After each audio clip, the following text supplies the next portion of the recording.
Hello everyone. Today we'll start with genetics. Right? Genetics, it is actually the branch of biology which deals with the study of heredity and variation. It deals with heredity and variation. So let's talk about what is heredity and what is variation.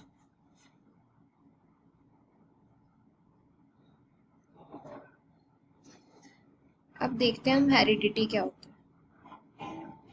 Heredity, it is the transmission of characters from parents to offsprings. It is the transmission of characters from parents to offsprings.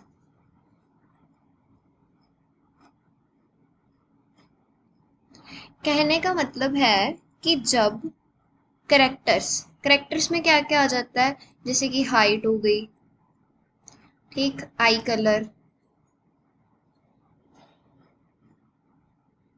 Skin colour,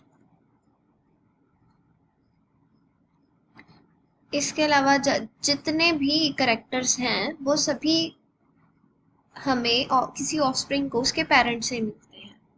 right. So heredity क्या है? Parents के character बच्चों तक पहुंचना, that is heredity.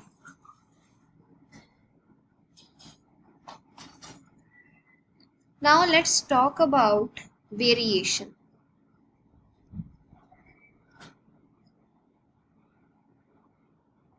अब variation क्या होता है? It is the degree of differences between progeny and parents. It is the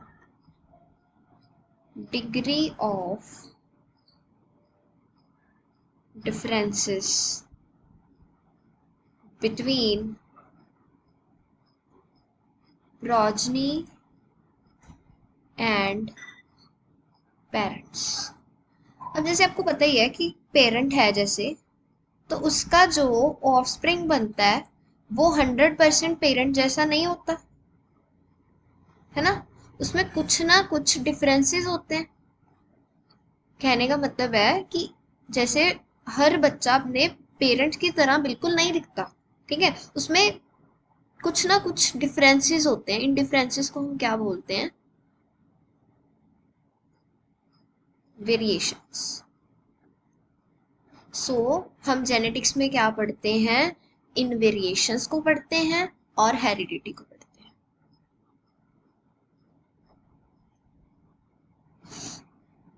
चलो अब हम एक बार जेनेटिक्स की डेफिनेशन लिख लेते हैं.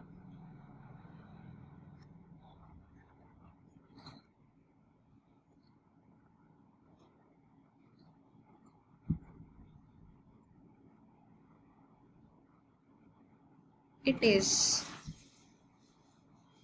the branch of biology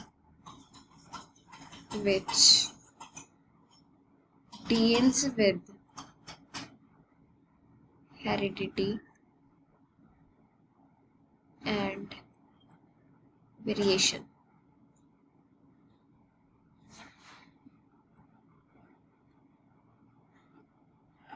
also genetic word का मतलब होता है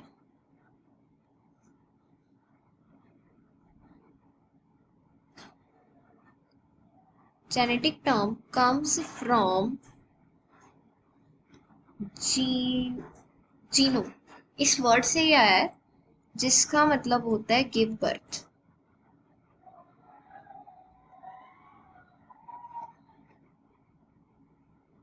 आई होप यू अंडरस्टैंड.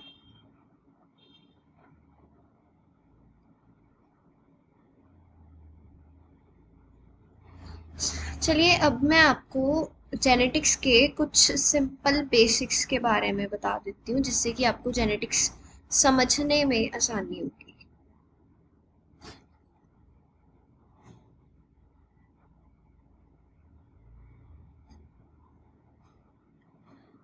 अब जैसे कि हम सबसे पहले बात करेंगे थोड़ी सी सेल साइकिल की, राइट।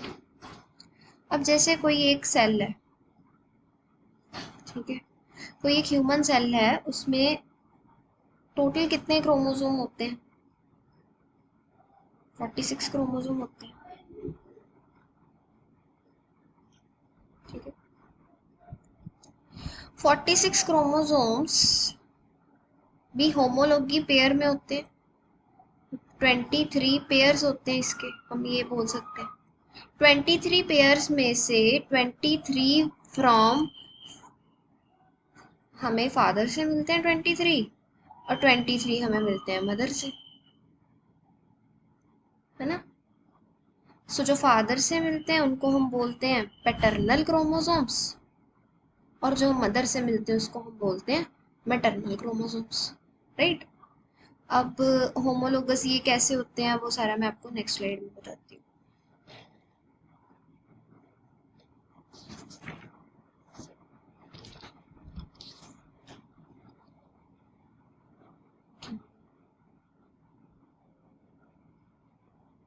अब जैसे मान लो आपके पास ये एक सेल है, ठीक है।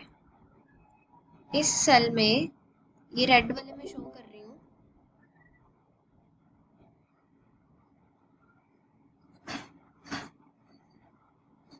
मदर वाले क्रोमोसोम, मैटरनल क्रोमोसोम, और येलो से शो कर रही हूँ पैटर्नल क्रोमोसोम्स। तो ये होमोलोगस में आ गए, है ना। अब ये मैं ह्यूमन सेल की एग्जांपल नहीं ले रही, ये मैं कोई भी एक रैंडम सेल की एग्जांपल ले रही हूँ, जिसमें कि कितने क्रोमोसोम है टोटल? 8 क्रोमोसोम्स हैं,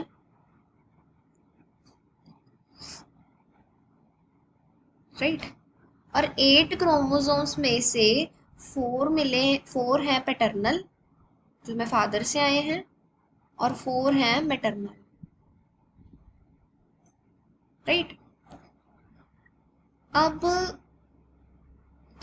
जब इसमें 8 क्रोमोसोम्स हैं तो ये सेल, इसका हम बोलेंगे डिप्लॉयड सेल।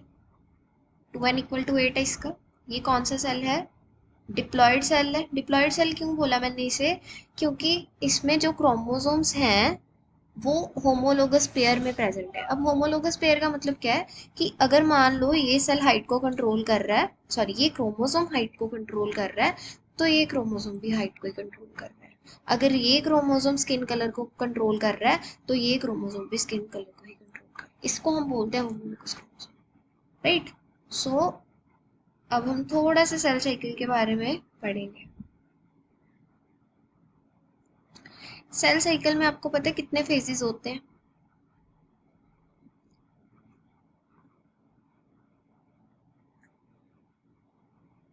सेल साइकिल में सबसे पहला जो फेज होता है, डेट इज, अगर मेनली मैंने सेल साइकिल को डिवाइड करना हो, अगर बहुत सिंपल लैंग्वेज में मैंने आपको बताना हो कि क्या होता है सेल साइकिल, तो सेल साइकिल को मैं ऐसे बोलूँगी कि जैसे एक सेल है, फिर क्या होता है, सेल अपनी ग्रोथ करता है, उसके बाद वो 2 में डिवाइड हो जाता है, उसके बाद फिर से सेल ग्रोथ करता है, फिर से 2 में डिवाइड हो जाता है। इसी तरह ये सेल भी ग्रोथ करेगा और 2 में डिवाइड हो जाएगा, ठीक है। तो अगर हम कुल मिला के देखें तो एक सेल की लाइफ में पहले क्या होता है, ग्रोइंग फेज। ग्रोइंग फेज को मैं क्या बोल सकती हूँ, रेस्टिंग फेज, है ना। और इसको हम क्या, वो डिवीजन फेज को मैं हम क्या बोलेंगे, एम फेज, है ना। डिवीजन फेज बोल सकते हो आप।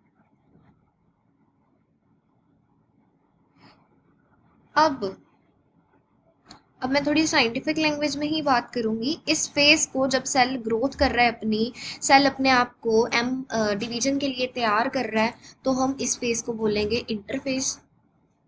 और जब सेल डिवाइड हो रहा है, इस फेज को हम बोलेंगे M phase. M where M can be mitosis और मेयोसिस, ओके। सो अब हम देखेंगे कैसे क्या डिफरेंस होता है। तो मेन आप ये देखो, थोड़ा वर्ड में ही इसका छिपा हुआ है। देखो ये भी एम फेज आई है, ये भी एम फेज आई है। दो एम के बीच, दो के बीच का मतलब क्या होता है? इंटर ना, कोई दो चीजों के बीच उसको बोलते हैं इंटर, है ना। तो दो फेजेस के बीच क्या आएगा? इंटरफेस आएगा। तो ये इंटरफेस है, ये इंटरफेस। तो यही साइकिल चलता रहता है, ठीक है। पहले इंटरफेस, फिर से एमफेस, फिर इंटरफेस, फिर एमफेस, फिर इंटरफेस, फिर एमफेस। ओके। सेल डिवीजन होती है, उसकी ग्रोथ होती है, फिर डिवाइड हो जाता है, फिर ग्रोथ होती है, फिर डिवाइड, ऐसे चलता रहता है। ओके। सो अब मैं थोड़ा सा आपको बताती हूँ कि हम मेन बात करेंगे बस एम फेज की, बाकी सेल बायोलॉजी में पढ़ेंगे, ठीक है। अब हम एम फेज की बात करते हैं। एम फेज दो तरह का हो सकता है, माइटोटिक और मियोसिस। माइटोटिक और मियोटिक भी बोल सकते हैं इसको। इसमें क्या होता है? डिप्लॉयड ऑर्गेनिज्म, डिप्लॉयड सेल, वो डिप्लॉयड ही रहता है। जबकि मियोसिस में क्या होता है? डिप्लॉयड से हैप्लॉयड, ठीक है। क्रोमोसोम नंबर हाफ हो जाता है। जैसे मान लो इसमें 8 क्रोमोसोम्स थे, वो जनरेशन में 8 ही रहेंगे। जबकि मियोसिस में क्या होता है? 8 के वो 4 रह जाते हैं, ठीक है। कैसे क्या होता है वो सेल बायोलॉजी में पढ़ेंगे। अभी जस्ट मैं आपको थोड़ा सा